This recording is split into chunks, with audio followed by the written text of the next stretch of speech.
Now, answering your questions about the law and legal issues. This is Legal Break with attorney Gary Bruce. Hello there. Welcome to Legal Break. Thanks so much for joining us, Gary. Good to be here. We've got some great questions. All right. First one's in the news. Supreme Court case. What is class action arbitration, and why would the Supreme Court rule against it? Is arbitration preferred over going to court?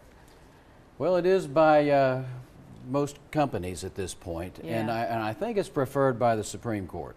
So, and as we put new justices in, I think they're going to lean toward the Scalia kind of rationale, where we're going to take more and more things away from juries, more and more things away from our people in our community, and decide it in an arbitration panel, which is decided, and it's very expensive, you know, and it's cumbersome for people to do. So what happens in class actions is individuals may have a case, but they may not be worth much individually. That's why we class them. It just doesn't make sense. Mm-hmm. Yeah, you pull all together, so you're not having to prove this thing 700 times. Yeah. But with arbitration, it changes that. So you end up in an arbitration where each one has to be litigated individually, puts an extra burden really on the person who's been wronged. Oh, wow. But that is the way it's going, and that's the way it's been going for the last umpteen years. And so if I had to predict, I think this actual case deals with companies that have hired truck drivers as independent contractors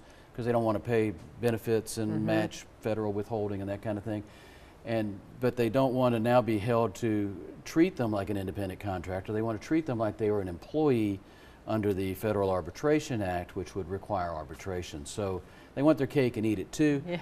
If I had to guess, I would say the Supreme Court will side with the companies, but that's just me. Yeah. So anyway, we'll see what happens. Yeah, very interesting. We also have an email question. This question is, why is it not double jeopardy if I get a ticket for not registering my car on my birthday, and then I also get charged a late fee by the tag office? Well, if only all our problems were that bad. Right.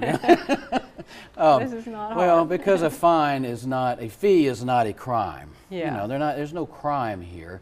You had maybe not getting the licenses could be a criminal offense where you have a misdemeanor, but the fee for being late is not a charge of a crime. So in that particular situation, that's not double jeopardy. You're not being tried twice for the same crime. You're not even being tried on the second one. You just showed up late, you know. So anyway, I hope that all our problems are like that. Exactly. And that'd be great. Easily solvable. Great. That's right. Keep the questions coming. We love to have them. Thank you so much for joining us again today, Thanks. Gary. We'll see you on the very next Legal Break.